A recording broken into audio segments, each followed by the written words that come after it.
Shalom.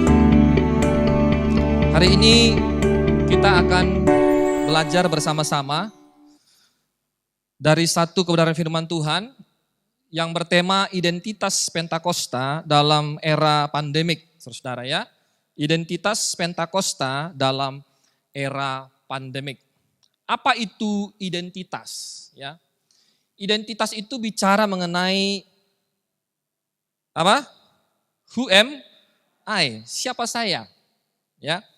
Nah, kalau saudara punya KTP, maka saudara sebagian identitas saudara akan ada di situ. Nama saudara, suku saudara, umur, tempat tanggal lahir dan lain sebagainya. Ya, contohnya si Ari, ya, Ari pasti KTP-nya atas nama dia dan lain sebagainya. Itulah identitas dia. Ya, siapa kita, saudara? Itu bicara mengenai identitas. Dan berikutnya Pentakosta, ya. Apa itu Pentakosta, saudara? Nah, kalau kita bicara tentang Pentakosta, Pentakosta itu sebenarnya adalah sebuah hari raya yang dirayakan oleh orang-orang Yahudi dan hari raya ini disebut sebagai hari raya ucapan syukur, saudara, atau hari raya panen. Itu biasanya dilakukan 50 hari setelah hari raya Paskah, ya. 50 hari setelah hari raya Paskah.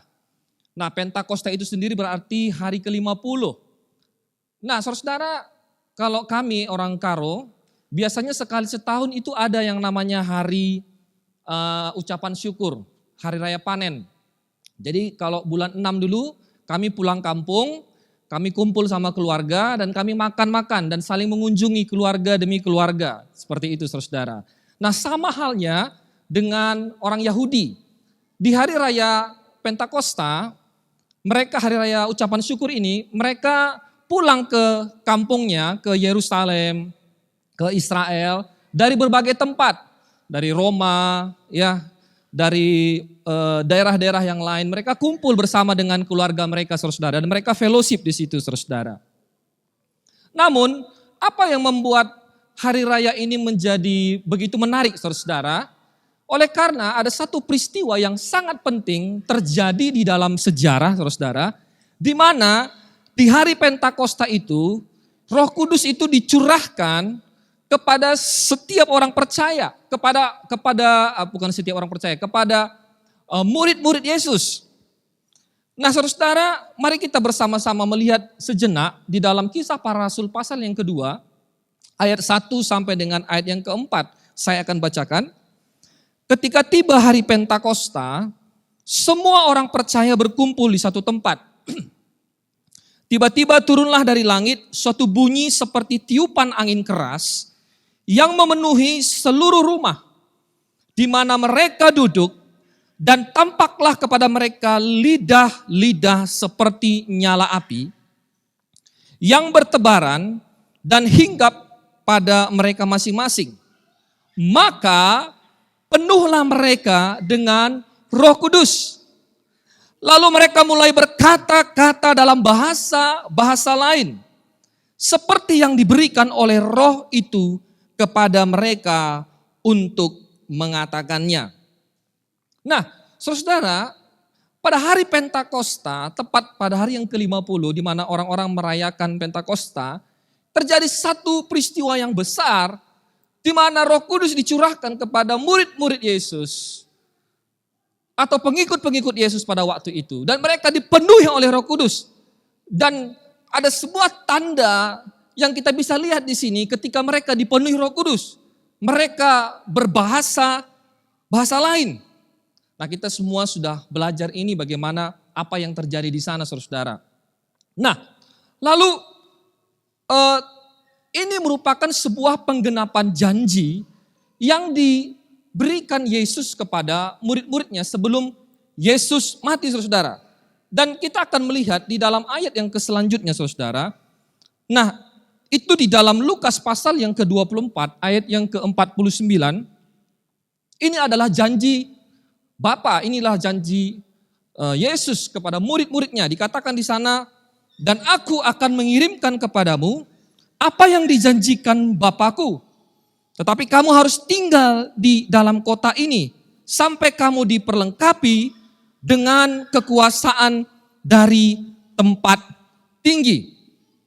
Dan di dalam Kisah Para Rasul pasal yang pertama ayat 5 dan 8 dikatakan di sana, sebab Yohanes membaptis dengan air, tetapi tidak lama lagi kamu akan dibaptis dengan Roh Kudus.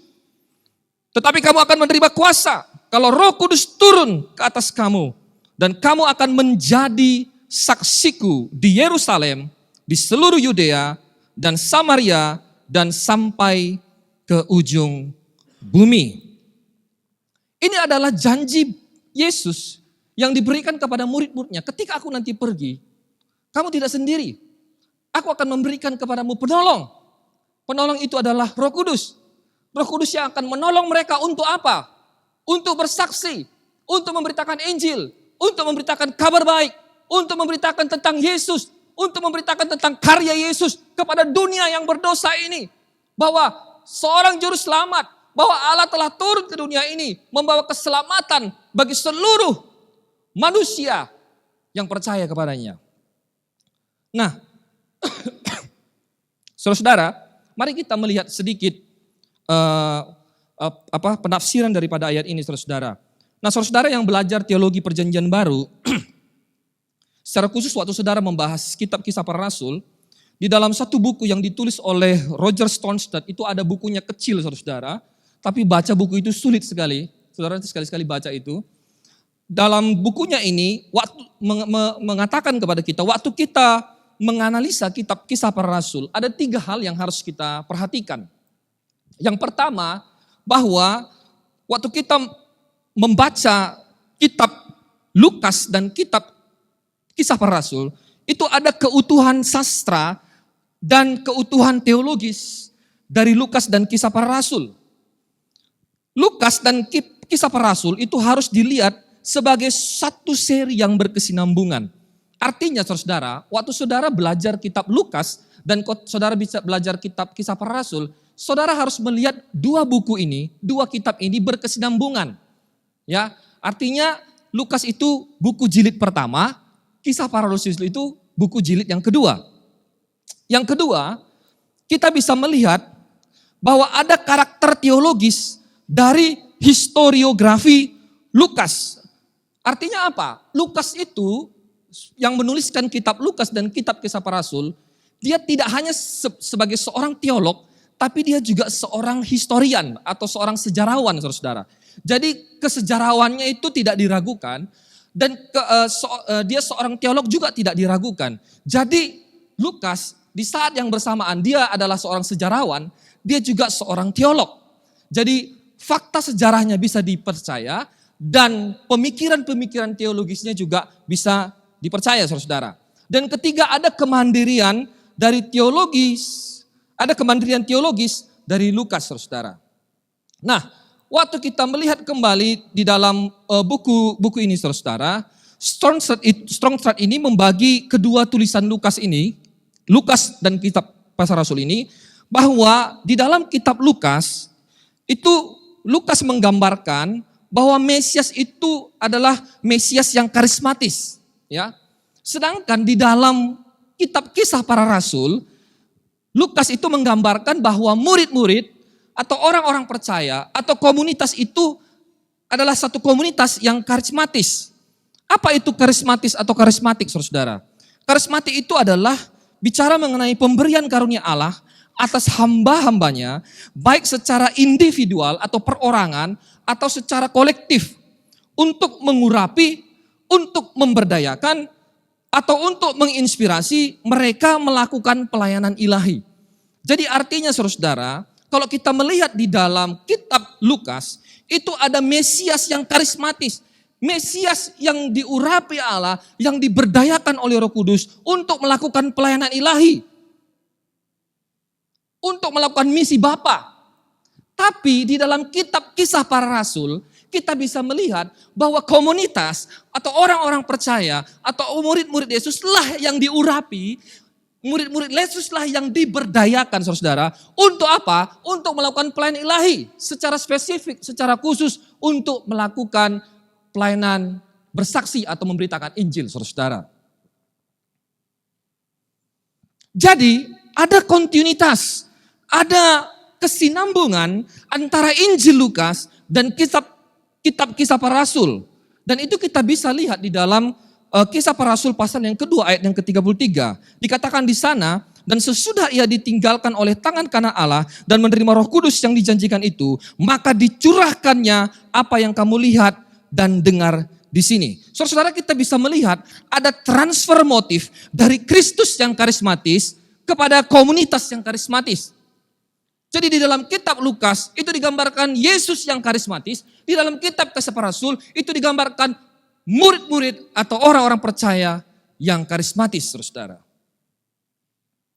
Dan kita juga bisa melihat apa yang dikatakan oleh Howard Marshall. Dia mengatakan bahwa inti dari kitab Kisah Para Rasul adalah misi. Kalau diperas kitab Kisah Para Rasul, itu isinya bicara mengenai apa? Misi. Ada kesinambungan misiologis antara kitab Lukas dan kitab Kisah Para Rasul. Dan itu kita bisa lihat di dalam ayat-ayat yang kita baca tadi. Jadi secara sederhana dapat dikatakan bahwa kitab Kisah Para Rasul adalah cerita mengenai bergeraknya gereja dengan kekuatan Roh Kudus dari lingkungan Yahudi ke lingkungan non-Yahudi, saudara. Bergeraknya gereja dengan kekuatan Roh Kudus. Bergeraknya murid-murid dengan kekuatan Roh Kudus. Nah, tentu saja tidak bisa diragukan bahwa Roh Kudus dalam Kisah Para Rasul adalah terutama untuk pemberdayaan bagi misi Kristen dan pemberitaan Injil. Nah, saudara, kalau saudara perhatikan ya mengenai karya Roh Kudus, Paulus itu di dalam tulisan-tulisannya itu banyak bicara mengenai bagaimana Roh Kudus itu bekerja di dalam diri orang percaya. Roh Kudus bekerja di dalam diri orang percaya. Makanya dia banyak bicara tentang pengudusan, dia banyak bicara mengenai buah roh. Bagaimana Roh Kudus bekerja di dalam diri saudara itu untuk menghasilkan buah-buah roh. Buah-buah pertobatan, saudara. Tapi yang menarik, kalau kita melihat Lukas, saudara, dia punya keunikan tersendiri. Kalau kita melihat Lukas, itu kita bisa melihat bahwa Roh Kudus itu bekerja melalui orang percaya. Jadi Lukas dan Paulus ini saling melengkapi, saudara. Paulus bicara mengenai Roh Kudus bekerja di dalam diri orang percaya, sedangkan Lukas banyak bicara mengenai bagaimana orang percaya dipakai oleh Roh Kudus untuk memberitakan Injil, untuk bersaksi. Bagaimana Roh Kudus memberdayakan orang-orang percaya. Dan di dalam kitab Lukas dia bicara mengenai bagaimana Roh Kudus memberdayakan Yesus, saudara. Jadi kesimpulannya, saudara, sebagai Pentakosta, ya. Ini bicara mengenai identitas ya. Sebagai orang Pentakosta atau sebagai orang percaya yang sudah dipenuhi Roh Kudus, sebagai orang percaya yang sudah dibaptis Roh Kudus, kita harus melakukan misi Allah dengan bersaksi dan memberitakan Injil. Kalau saudara tidak bersaksi, saudara tidak menginjil, berarti saudara bukan orang Pentakosta. Dalam tanda kutip ya. Kita akan bergerak dengan kekuatan Roh Kudus melalui karunia-karunia yang diberikan kepada kita. Jangan malu menjadi orang Pentakosta. Amin. Roh Kudus akan mengurapi saudara. Roh Kudus akan memberdayakan saudara. Roh Kudus akan menginspirasi saudara-saudara untuk melakukan apa? Untuk melakukan misi Allah dan pelayanan Allah, saudara. Amin. Ini sedikit pengalaman hidup, saudara. Ada satu masalah yang besar yang terjadi dalam keluarga kami. Dan singkatnya, saudara, akhirnya kami pergi ke satu gereja yang bernama Gereja Kristen Kudus Indonesia, GKKI. Jadi gereja ini unik, saudara. Gereja ini sangat menekankan pekerjaan Roh Kudus begitu ya. Sehingga saya yang waktu pindah ke gereja ini, saudara, karena tante saya yang sakit lumpuh disembuhkan di gereja ini. Ya, mama saya yang sakit juga disembuhkan di gereja ini, saudara. Dan akhirnya pindah ke gereja ini. Saya belajar banyak hal yang baru, saudara. Dulu di dalam gereja yang lama tidak terlalu ditekankan untuk pergi menginjil, untuk pergi mendoakan orang sakit dan lain sebagainya. Tetapi di dalam gereja ini, saudara, saya mengalami seperti satu kelahiran baru, saudara. Saya dibaptis Roh Kudus, saudara. Dan ada semangat yang baru, saudara. Ada gairah untuk memberitakan Injil. Waktu itu kami hanya ikut SOM selama 3 bulan. Lalu setelah ikut SOM, kami diutus pergi saudara-saudara ke rumah sakit, ke tempat-tempat yang lain saudara-saudara. Dan diutus memberitakan Injil saudara. Dengan pengalaman hanya 3 bulan, kami berani. Yang saya lihat pada waktu itu, dan sejak saat itu sampai sekarang, adalah ada satu gairah bagi saya untuk melayani Tuhan. Ketika Roh Kudus memenuhi saya, ketika Roh Kudus membaptis saya, maka gairah untuk melayani Tuhan, gairah untuk bersaksi itu ada terus saudara. Makanya salah satu ayat yang saya suka itu adalah biarlah rohmu menyala-nyala dan layanilah Tuhan. Itu ayat yang saya pegang saudara. Ya. Dan akhirnya saya memutuskan untuk sekolah Alkitab, ya 3 tahun. Lalu setelah itu saya lulus sekolah Alkitab 3 tahun. Saya bergabung dengan Yayasan Penginjilan karena sejak saat itu saya suka memberitakan Injil. Lalu saya gabung dengan yang namanya Yayasan Book of Hope atau One Hope. Dan itu adalah satu yayasan penginjilan di mana kami pergi keliling Indonesia untuk memberitakan Injil saudara. Jadi dalam pengalaman itu saya memberitakan Injil bersama dengan teman-teman saya selama 2 tahun keliling Indonesia. Hanya satu tempat yang belum waktu itu kami kunjungi adalah Papua. Tapi sisanya semua kami sudah kunjungi. Dari provinsi, kota, desa, hampir semua kita kunjungi. Karena di setiap provinsi biasanya kita ada 2-4 bulan. Tapi semangat itu gak pernah luntur. Semangat untuk memberitakan Injil. Lalu ada telepon dari orang tua saya untuk suruh saya melanjutkan S1. Padahal sebenarnya saya nggak mau lanjut S1. Saya mau menginjil aja seumur hidup begitu ya. Tapi orang tua saya bilang, kamu harus selesaikan S1-mu. Ya sudahlah, saya selesaikan S1 saudara. Lalu setelah saya selesai S1, saya pulang ke Medan. Saya bergabung dengan satu yayasan yang didirikan oleh orang Korea saudara, Korea Selatan. Lalu di situ juga saya tertarik. Kenapa? Karena di situ mereka melakukan misi juga. Selama 2 tahun. Lalu setelah itu ada teman saya Henok yang dulu adalah dosen di sini, telepon saya, Sam, mau nggak ke Batam? Karena saya mau ke Papua. Oh, dengan siapa? Dengan Bu Sarah. Oh, Bu Sarah saya kenal, karena Bu Sarah adalah dosen saya dulu di Malang. Ya. Lalu akhirnya oke lah saya ke sana. Lalu waktu saya survei ke sini saudara, saya juga saya melihat di sini ada orang-orang yang semangat melayani, semangat memberitakan Injil, semangat bersaksi seperti itu.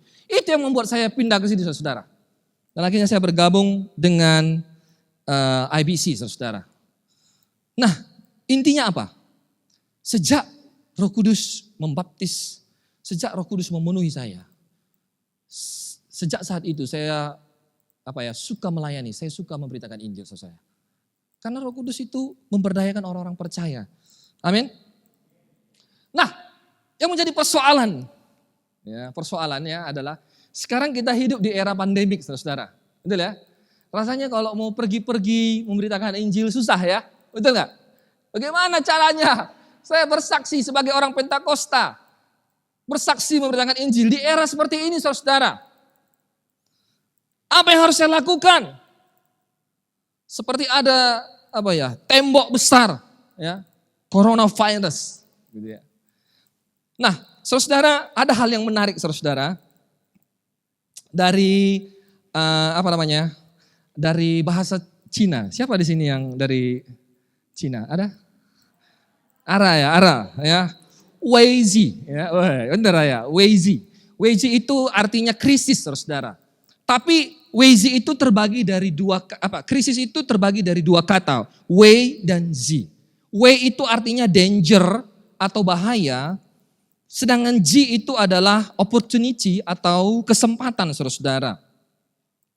Jadi John F. Kennedy pernah mengatakan kata krisis dalam bahasa Mandarin itu terdiri dari 2 makna, yaitu bahaya dan kesempatan. Kamu fokus kemana? Waktu ada krisis, kamu fokus kemana? Kamu fokusnya di bahayanya? Atau kamu fokus kepada kesempatan apa yang bisa dilihat dari bahaya itu? Atau kesempatan apa yang bisa dilihat? Atau solusi apa yang bisa dilihat dari situ? Apakah memang benar-benar ada kesempatan bagi kita untuk tetap memberitakan Injil sebagai orang Pentakosta di era pandemik ini, saudara? Dan saya belajar, saudara, saya belajar di dalam Kisah Para Rasul, tidak kebetulan itu bangsa Israel itu dijajah oleh bangsa Roma, dan pada waktu itu Roma itu adalah merupakan sebuah tantangan juga karena mereka dijajah. Dan tidak kebetulan Roma ini mereka punya pembangunan infrastruktur yang luar biasa, saudara. Sehingga melalui infrastruktur yang luar biasa ini memudahkan orang bisa travel atau bisa jalan dari satu kota ke kota yang lain dengan mudah, saudara-saudara.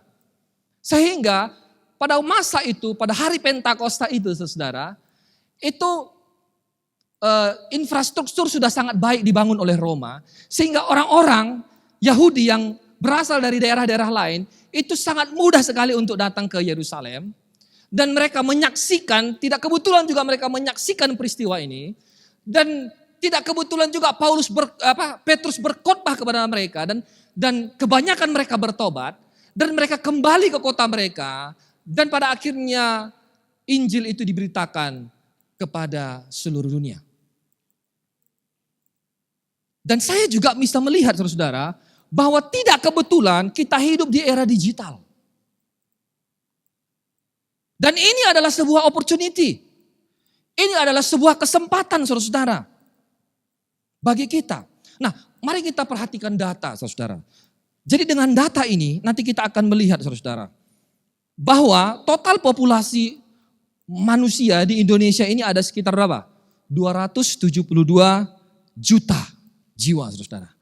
Dan menariknya, saudara-saudara perhatikan, di tahun 2020, survei Januari 2020, pengguna internet itu ada sekitar 175 juta orang, saudara. Bayangkan ada berapa persen itu? 64%. Ada 64% itu orang yang menggunakan internet. Dan ada 160 juta orang yang menggunakan apa? Media sosial secara aktif, medsos, saudara. YouTube, Instagram, medsos ya, dan lain sebagainya. Nah, ini datanya, saudara, ya. Ini datanya. Nah, berikutnya, kalau kita perhatikan, rata-rata pengguna internet itu di tahun 2014 itu 6 jam, 2015 6 jam, 6 jam, 6 jam, 6 jam, 6 jam ya. Tetapi di tahun 2017 itu 2020 meningkat menjadi 7 jam, 59 menit, hampir 8 jam. Tahun 2020, awal Januari, itu pengguna internet, itu mereka menggunakan internet itu selama 8 jam. Januari loh ya, ini belum pandemik, belum sekarang. Kalau kita hitung sekarang, bulan-bulan apa sekarang, September, itu mungkin pengguna internet itu lebih dari 8 jam. Kenapa? Karena orang gak bisa kemana-mana.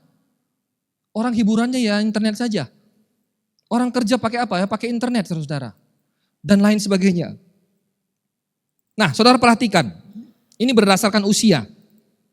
Rata-rata waktu yang dihabiskan pengguna internet di usia 16 sampai 24 tahun. Ini rata-rata usia saudara. Itu mereka, lihat skalanya, yang menggunakan internet itu jauh lebih banyak daripada orang yang nonton TV, saudara. TV sudah mulai ditinggalkan. TV di rumah saya itu cuma dipakai sekali seminggu, paling banyak 2 kali seminggu. Untuk apa? Untuk ibadah nonton dari internet juga. Jadi karena pakai TV lebih puas begitu. Hampir tidak pernah lagi menggunakan TV, saudara. Dan saudara perhatikan sarana penginjilan. Dulu orang menginjil pakai apa? Pakai radio, saudara. Betul nggak? Iya. Lalu muncullah pengkhotbah yang di TV, saudara. Orang pakai sarana TV untuk memberitakan Injil. Nah sekarang orang nggak nonton TV lagi, saudara. Orang semua punya HP, dia bisa akses dengan HP-nya, dan orang terhubung dengan HP-nya, dengan internet. Dan sarana penginjilan yang paling efektif sekarang adalah lewat apa? Lewat internet. Dan mari kita melihat pengguna media sosial, saudara-saudara. YouTube, 88% dari jumlah yang menggunakan tadi. WhatsApp, 84%. Facebook, 82%. Instagram, 79%. Twitter, 56%. Line, 50%. Dan lain sebagainya, saudara. Nah, saudara bisa melihat tempat-tempat ini untuk menjadi ladang bagi kita memberitakan Injil, saudara-saudara. Dan kita bersyukur ada orang-orang yang bermunculan top 10 YouTubers di Indonesia, saudara ya. Saya nggak tahu berapa sekarang subscribernya ya. Helman, ya berapa sudah Helman? 1450 ya? Ya itu karena kamu masih di IBC, nanti kalau kamu sudah melayani bisa 10 ribuan ya. Dan tujuannya bukan uang. Tujuannya adalah waktu kamu berkhotbah, kamu bersaksi. Paling nggak ada 20% dari 10 ribu itu yang menyaksikan khotbahmu. Atau 10% saja saudara. Atau yang mengikuti Instagrammu. Atau yang mengikuti status-status Facebookmu. Jadi jangan lebay-lebay kalau buat status di Facebook saudara. Orang akan memperhatikan ini sekolah Alkitab kok statusnya kayak orang yang mau bunuh diri terus ya. Malu kita saudara. Jangan pikir tidak ada orang yang memperhatikan statusmu. Kenapa kita selalu ingatkan, perhatikan statusmu, perhatikan statusmu. Karena kamu itu saksi Kristus. Apapun yang kamu posting, orang akan lihat dan nilai kamu. Hati-hati dengan statusmu. Kata-katamu yang lebay. Bagus kamu doa saja sama Tuhan. Tuhan aku lagi galau ini sama si Menci. Nggak usah diposting. Hati-hati saudara. Tapi kalau seandainya kamu kasih ayat di situ orang baca. Wah, orang diberkati juga dengan statusmu saudara. Amin. Tapi ingat Helman jangan lupa belajar kamu ya. Fokusmu sekarang adalah belajar. Nanti kalau kamu khotbah belepotan nanti di YouTube kalau seandainya teologimu juga ngawur-ngawur. 4 tahun kamu di sini, kamu belajar, manfaatkan itu untuk belajar tentang Allah secara mendalam. Betul ya, Helman? Nah, mari kita melihat penetrasi pengguna internet berdasarkan usia, saudara. Ya, wah ini dia. Nah, saudara perhatikan, umur 16 sampai 24 tahun itu pengguna internet itu 58%. Ya, umur 25 sampai 34 itu 50%. Umur 35 sampai 44 itu 42%. 45 sampai 54 34%. Dan 55 sampai 64 32%, saudara. Apa yang mau saya seberangkan di sini, saudara? Yang mau saya seberangkan, generasi waktu saudara melayani nanti keluar saudara dari sini dan menjadi hamba Tuhan adalah generasi yang sangat familiar dan hidup di dalam internet, saudara. Tidak bisa lagi kita samakan jenis pelayanan atau cara pelayanan kita yang lama dengan yang sekarang. Nggak bisa, saudara. Kalau saudara sekarang memberitakan Injil di radio, mungkin hanya saudara yang mendengarnya. Saudara putar ulang-ulang, oh bagus sekali khotbahku di radio. Karena gak ada lagi orang lihat radio, saudara.